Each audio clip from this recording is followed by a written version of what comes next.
കേരളത്തിലെ മാറിക്കൊണ്ടിരിക്കുന്ന സാമ്പത്തിക സാമൂഹിക സാഹചര്യങ്ങളിൽ വ്യക്തിഗത ധനകാര്യ മാനേജ്മെന്റ് എന്നത് വെറുമൊരു അക്കൗണ്ടിംഗ് പ്രക്രിയയല്ല, മറിച്ച് ജീവിത നിലവാരം നിലനിർത്തുന്നതിനും ഭാവി സുരക്ഷിതമാക്കുന്നതിനുമുള്ള ഒരു അതിജീവന തന്ത്രമാണ്. 2025-2026 കാലഘട്ടത്തിൽ കേരളം നേരിടുന്ന സാമ്പത്തിക വെല്ലുവിളികൾ ഉയർന്ന പണപ്പെരുപ്പും ഉപഭോഗാധിഷ്ഠിതമായ സമ്പദ്വ്യവസ്ഥ എന്നിവ മുൻനിർത്തി യൂട്യൂബ് വീഡിയോയ്ക്കാവശ്യമായ ഉള്ളടക്കവും അതിനായുള്ള ആഴത്തിലുള്ള വിശകലനവുമാണ് ഈ റിപ്പോർട്ട് ലക്ഷ്യമിടുന്നത്.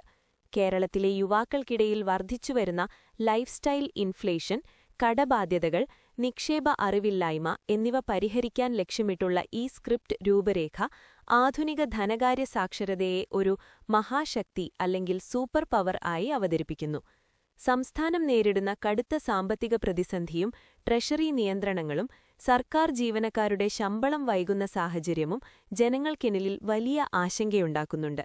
ഈ പശ്ചാത്തലത്തിൽ വ്യക്തികൾ സ്വന്തം ധനകാര്യങ്ങൾ സുരക്ഷിതമാക്കേണ്ടത് അത്യാവശ്യമാണെന്ന ബോധ്യം പ്രേക്ഷകരിലേക്കെത്തിക്കുകയാണ് ആമുഖത്തിന്റെ ലക്ഷ്യം. ഉദാഹരണത്തിന്, മാസാവസാനം വരുമ്പോൾ ബാങ്ക് ബാലൻസ് പരിശോധിക്കുമ്പോൾ അനുഭവിക്കുന്ന ഉത്കണ്ഠ, അപ്രതീക്ഷിതമായ ചികിത്സാ ചെലവുകൾ വരുമ്പോൾ പതറിപ്പോകുന്ന അവസ്ഥ എന്നിവയിവിടെ പ്രതിപാദിക്കുന്നു. പണം സമ്പാദിക്കുന്നതിനേക്കാൾ പ്രധാനം അത് എങ്ങനെ വിനിയോഗിക്കുന്നു എന്നതാണെന്ന് വിശകലനം ചൂണ്ടിക്കാണിക്കുന്നു. ഇന്നത്തെ ലോകത്ത് ഫിനാൻഷ്യൽ ലിറ്ററസി അഥവാ ധനകാര്യ സാക്ഷരത എന്നത് കേവലമൊരു അറിവല്ല, മറിച്ച് അപകടങ്ങളിൽ നിന്ന് നമ്മെ രക്ഷിക്കുന്ന ഒരു ഹെൽമെറ്റ് അല്ലെങ്കിൽ സീറ്റ് ബെൽറ്റ് പോലെയാണെന്ന ഉപമ ഇവിടെ ഉപയോഗിക്കാം. കേരളത്തിലെ യുവാക്കൾക്കിടയിൽ നിലനിൽക്കുന്ന സ്റ്റാറ്റസ് ഓവർ സെൻസ് എന്ന പ്രവണതയെക്കുറിച്ച് സ്ക്രിപ്റ്റ് വിമർശനാത്മകമായി സംസാരിക്കേണ്ടതുണ്ട്. മറ്റുള്ളവർ എന്തു വിചാരിക്കും എന്ന പേടി കാരണം വലിയ കല്യാണങ്ങൾ നടത്താനും വില കൂടിയ ഫോണുകൾ വാങ്ങാനും യുവാക്കൾ തയ്യാറാകുന്നു. ഈ മനോഭാവം മാറ്റേണ്ടത് സാമ്പത്തിക സ്വാതന്ത്ര്യത്തിലേക്കുള്ള ആദ്യപടിയാണെന്ന് വിദഗ്ധർ അഭിപ്രായപ്പെടുന്നു. ഫൗണ്ടേഷൻ, ബജറ്റിംഗ്, 50-30-20 നിയമം. ഏതൊരു വലിയ സാമ്പത്തിക കെട്ടിടത്തിന്റെയും അടിസ്ഥാനം കൃത്യമായ ബജറ്റിംഗ് ആണ്. കേരളത്തിലെ സാഹചര്യത്തിൽ 50-30-20 എന്ന ബജറ്റിംഗ് നിയമം എങ്ങനെ പ്രായോഗികമായി നടപ്പിലാക്കാം എന്ന് ഈ വിഭാഗം വിശദീകരിക്കുന്നു. വരുമാനത്തെ 3 പ്രധാന വിഭാഗങ്ങളായി തിരിക്കാനാണ് സ്ക്രിപ്റ്റ് നിർദ്ദേശിക്കുന്നത്. ആവശ്യങ്ങൾ, നീഡ്സ് 50%. വരുമാനത്തിന്റെ പകുതി ഭാഗം നിത്യജീവിതത്തിന് ഒഴിച്ചുകൂടാൻ പറ്റാത്ത കാര്യങ്ങൾക്കായി നീക്കിവെക്കണം. കേരളത്തിലെ ഉയർന്ന ജീവിത ചെലവുകൾ പരിഗണിക്കുമ്പോൾ ഇത് വലിയൊരു വെല്ലുവിളിയാണ്. വീട്ടുവാടക, കറന്റ് ബില്ല്, വെള്ളം, ഇന്റർനെറ്റ്, ഇൻഷുറൻസ് പ്രീമിയം, യാത്രാച്ചെലവ്, പലചരക്ക് സാധനങ്ങൾ, അരി, തേങ്ങ തുടങ്ങിയവയുടെ വില വർധനവ് ശ്രദ്ധിക്കുക. ഒരു ഗ്ലാസ് പൈനാപ്പിൾ ജ്യൂസിന് പോലും 80 രൂപ ഈടാക്കുന്ന ഹോട്ടൽ സംസ്കാരമുള്ള കേരളത്തിൽ അത്യാവശ്യ ചെലവുകളെ തിരിച്ചറിയുന്നത് പ്രധാനമാണെന്ന് വിശകലനം വ്യക്തമാക്കുന്നു. ആഗ്രഹങ്ങൾ, വാണ്ട്സ് 30%. ജീവിതം ആസ്വദിക്കാൻ ആവശ്യമായ കാര്യങ്ങൾക്കായി 30% നീക്കിവെക്കാം. കൊച്ചിയിലെയും കോഴിക്കോടത്തെയും കഫേ സംസ്കാരം, OTT സബ്സ്ക്രിപ്ഷനുകൾ, പുറത്തുനിന്നുള്ള ഭക്ഷണം, സിനിമാ യാത്രകൾ എന്നിവ ഇതിൽ വരുന്നു. ഒരു കപ്പ് കാപ്പിക്ക് 250 രൂപ നൽകുന്നത് അവിശ്വസനീയമായി തോന്നാമെങ്കിലും ആധുനിക യുവാക്കളുടെ ജീവിതത്തിൽ ഇതൊരു ഭാഗമായി മാറിയിരിക്കുന്നു. എന്നാൽ ഇത് ആകെ വരുമാനത്തിന്റെ 30%-ൽ കൂടരുത് എന്ന് സ്ക്രിപ്റ്റ് കർശനമായി മുന്നറിയിപ്പ് നൽകുന്നു. സമ്പാദ്യവും കടം വീട്ടലും 20%. ഭാവി സുരക്ഷിതമാക്കാനുള്ള 20%മാണിത്. ഇതിൽ എമർജൻസി ഫണ്ട് നിർമ്മാണം, മ്യൂച്വൽ ഫണ്ട് നിക്ഷേപങ്ങൾ അഥവാ SIP, കടം വീട്ടൽ എന്നിവ ഉൾപ്പെടുന്നു. കേരളത്തിലെ യുവാക്കൾക്ക് നൽകാവുന്ന ഒരു പ്രധാന ഉപദേശം സമ്പാദ്യം = വരുമാനം മൈനസ് ചെലവ് എന്ന പഴയ രീതിക്ക് പകരം ചെലവ് = വരുമാനം മൈനസ് സമ്പാദ്യം എന്ന രീതി പിന്തുടരുക എന്നതാണ്. വരുമാനം കിട്ടുമ്പോൾ തന്നെ 20% സമ്പാദ്യത്തിലേക്ക് മാറ്റിയാൽ ബാക്കി തുക കൊണ്ട് ജീവിതം ക്രമീകരിക്കാൻ പഠിക്കും എന്ന് വിദഗ്ധർ വ്യക്തമാക്കുന്നു. എമർജൻസി ഫണ്ട്, അത്യാഹിത നിധി. നിക്ഷേപം തുടങ്ങുന്നതിന് മുൻപ് ഏതൊരാൾക്കും ഉണ്ടായിരിക്കേണ്ട ഒന്നാണ് എമർജൻസി ഫണ്ട്.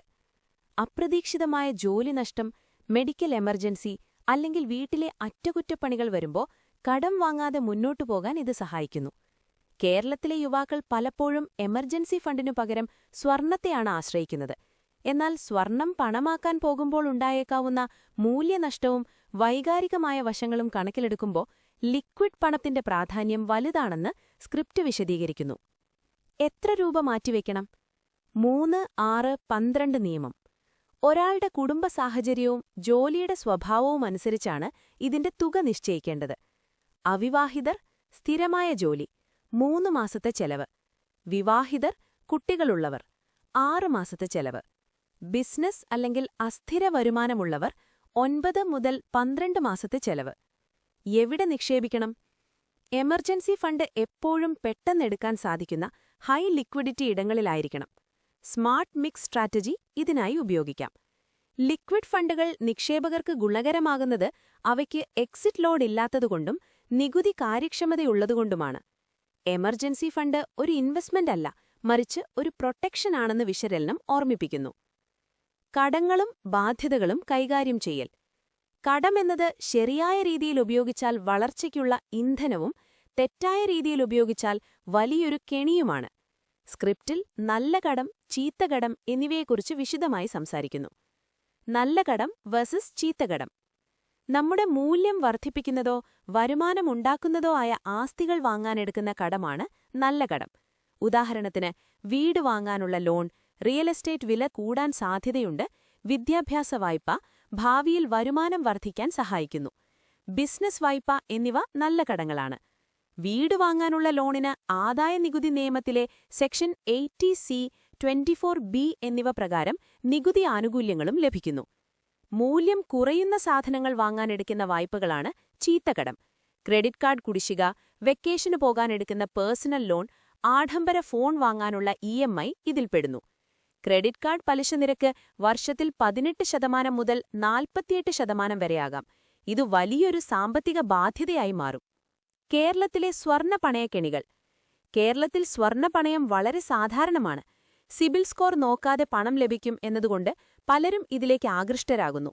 എന്നാൽ ഉപഭോഗ ആവശ്യങ്ങൾക്കായി സ്വർണം പണയം വയ്ക്കുന്നത് ഒഴിവാക്കണമെന്ന് സ്ക്രിപ്റ്റ് നിർദ്ദേശിക്കുന്നു. കടം വീട്ടാൻ കടം വാങ്ങുന്ന അവസ്ഥ വരുന്നത് അപകടകരമാണെന്ന് കേരളത്തിന്റെ പൊതുകടം വിശകലനം ചെയ്തുകൊണ്ട് വിദഗ്ധർ മുന്നറിയിപ്പ് നൽകുന്നു. കടം കുറയ്ക്കാനുള്ള അവലാഞ്ച് മെത്തേഡ് സ്ക്രിപ്റ്റിൽ അവതരിപ്പിക്കുന്നു.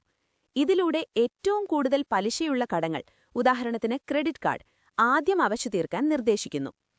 സമ്പാദ്യവും നിക്ഷേപവും, സേവിങ്സ് വേഴ്സസ് ഇൻവെസ്റ്റിംഗ്. പണം വെറുതെ സേവിങ്സ് അക്കൗണ്ടിൽ ഇടുന്നതും അത് നിക്ഷേപിക്കുന്നതും തമ്മിലുള്ള വ്യത്യാസം വീഡിയോയിൽ വ്യക്തമാക്കേണ്ടതുണ്ട്.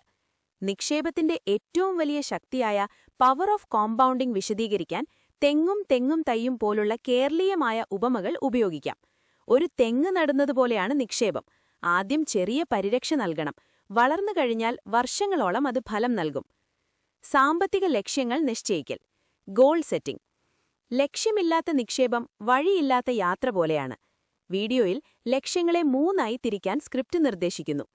ഹ്രസ്വകാല ലക്ഷ്യങ്ങൾ, ഷോർട്ട് ടേം, 3 വർഷം. ലാപ്ടോപ്പ് വാങ്ങുക, ഒരു ചെറിയ യാത്ര പോകുക. ഇതിനായി ലിക്വിഡ് ഫണ്ടുകളോ ബാങ്ക് RDയോ ഉപയോഗിക്കാം. മധ്യകാല ലക്ഷ്യങ്ങൾ, മിഡ് ടേം, 3 മുതൽ 7 വർഷം. വിവാഹം, കാർ വാങ്ങുക. കേരളത്തിലെ വിവാഹങ്ങൾ വലിയ സാമ്പത്തിക ഭാരമുണ്ടാക്കുന്നവയാണ്. ഇതിനായി ഹൈബ്രിഡ് മ്യൂച്വൽ ഫണ്ടുകളോ KSFE ചിട്ടികളോ ഉപയോഗിക്കാം. ദീർഘകാല ലക്ഷ്യങ്ങൾ, 7 വർഷത്തിനു മുകളിൽ. റിട്ടയർമെന്റ് പ്ലാനിംഗ്, കുട്ടികളുടെ ഉന്നത വിദ്യാഭ്യാസം എന്നിവ. ഇതിനായി ഇക്വിറ്റി മ്യൂച്വൽ ഫണ്ടുകൾ, ഇൻഡെക്സ് ഫണ്ടുകൾ ഏറ്റവും മികച്ചതാണ്. വിവാഹത്തിനായി പണം ചെലവാക്കുമ്പോൾ അത് ലോൺ എടുത്ത് ചെയ്യാതിരിക്കാൻ ശ്രദ്ധിക്കണമെന്ന് കേരളത്തിലെ പല അനുഭവങ്ങളും സാക്ഷ്യപ്പെടുത്തുന്നു. ആഡംബര വിവാഹങ്ങൾ കാരണം ദരിദ്രരായ കുടുംബങ്ങളുടെ കഥകൾ വിശകലനം മുന്നറിയിപ്പ് നൽകുന്നു. സാധാരണയായി സംഭവിക്കുന്ന പണപ്പിശകുകൾ. പലരും സാമ്പത്തികമായി പരാജയപ്പെടുന്നത് അറിവില്ലായ്മ കൊണ്ടല്ല, മറിച്ച് സ്വഭാവത്തിലെ പിശകുകൾ കൊണ്ടാണ്. ഇതിൽ ഏറ്റവും പ്രധാനപ്പെട്ടത് ലൈഫ് സ്റ്റൈൽ ഇൻഫ്ലേഷൻ എന്നാണ്. വരുമാനം കൂടുമ്പോൾ ചെലവും കൂടുന്ന പ്രവണത. ശമ്പളം കൂടുമ്പോൾ ഉടനെ കാർ മാറ്റുകയോ പുതിയ ഫോൺ വാങ്ങുകയോ ചെയ്യുന്നത് വലിയൊരു പിശകാണ്. വരുമാനം കൂടുമ്പോൾ ഇൻവെസ്റ്റ്മെന്റ് നിരക്കാണ് കൂട്ടേണ്ടതെന്ന് സ്ക്രിപ്റ്റ് ഓർമ്മിപ്പിക്കുന്നു. കൊച്ചിയിലെ കഫേകളിൽ പോയി ഭക്ഷണം കഴിക്കുന്നതും ആഡംബര ബ്രാൻഡുകൾക്ക് പുറകെ പോകുന്നതും ഒരു ട്രെൻഡായി മാറിയിട്ടുണ്ട്. ഇതിനെ ആംബിയൻസ് ടാക്സ് എന്ന് വിശേഷിപ്പിക്കാം. ഭക്ഷണത്തേക്കാൾ ഫോട്ടോ എടുക്കാനും ഇൻസ്റ്റഗ്രാമിൽ ഇടാനുമാണ് പലരും പണം ചെലവാക്കുന്നത്. വൈകാരികമായ വാങ്ങലുകൾ, impulsive buying. Online shopping സൈറ്റുകളിലെ sale കണ്ടാൽ ഉടനെ സാധനങ്ങൾ വാങ്ങുന്ന സ്വഭാവം പലർക്കുമുണ്ട്. ഇതൊരത്യാവശ്യമാണോ എന്ന് വാങ്ങുന്നതിനു മുൻപ് ചിന്തിക്കാൻ സ്ക്രിപ്റ്റ് പ്രേക്ഷകരോട് ആവശ്യപ്പെടുന്നു. ബാങ്ക് ബാലൻസ് ഉണ്ടെന്ന് കരുതി മാത്രം സാധനങ്ങൾ വാങ്ങുന്നത് ഒരു നല്ല രീതിയല്ല. മറ്റുള്ളവരുമായുള്ള താരതമ്യം ഒഴിവാക്കുക എന്നതാണ് സാമ്പത്തിക വിജയത്തിന്റെ താക്കോലെന്ന് അങ്കുർ വാരിക്കോയെ പോലെയുള്ള വിദഗ്ധർ ചൂണ്ടിക്കാട്ടുന്നു. വീഡിയോയുടെ അവസാനം ഇതുവരെ പറഞ്ഞ കാര്യങ്ങൾ ചുരുക്കി അവതരിപ്പിക്കുന്നു. 50-30-20 ബജറ്റ് ശീലമാക്കുക. ആദ്യം ഒരു എമർജൻസി ഫണ്ട് നിർമ്മിക്കുക. ചീത്ത കടങ്ങൾ ഒഴിവാക്കുക. ഇന്ന് തന്നെ നിക്ഷേപം ആരംഭിക്കുക. ധനകാര്യ പ്ലാനിംഗ് എന്നത് നമ്മുടെ സ്വപ്നങ്ങൾ ത്യാഗം ചെയ്യാനല്ല, മറിച്ച് അവ ശരിയായ രീതിയിൽ നേടിയെടുക്കാനാണെന്ന് വീഡിയോ ഉപസംഹരിക്കുന്നു. വീഡിയോ കാണുന്നവരോട് അവരുടെ ഏറ്റവും വലിയ സാമ്പത്തിക വെല്ലുവിളി എന്താണെന്ന് കമന്റ് ബോക്സിൽ രേഖപ്പെടുത്താൻ ആവശ്യപ്പെടുന്നു. ഇത് പ്രേക്ഷകരുമായുള്ള സംവാദം വർദ്ധിപ്പിക്കാൻ സഹായിക്കും. ഈ വിശകലനം വ്യക്തമാക്കുന്നത് കേരളത്തിലെ പ്രത്യേക സാമ്പത്തിക സാഹചര്യത്തിൽ അച്ചടക്കമുള്ള ഒരു സാമ്പത്തിക ജീവിതശൈലി ഉണ്ടെങ്കിൽ മാത്രമേ ഒരാൾക്ക് സുരക്ഷിതമായൊരു ഭാവി പടുത്തുയർത്താൻ സാധിക്കൂ എന്നാണ്. പണം സമ്പാദിക്കുന്നതിനേക്കാൾ അത് വളർത്തുന്നതിലാണ് യഥാർത്ഥ വിജയം ഒളിഞ്ഞിരിക്കുന്നത്.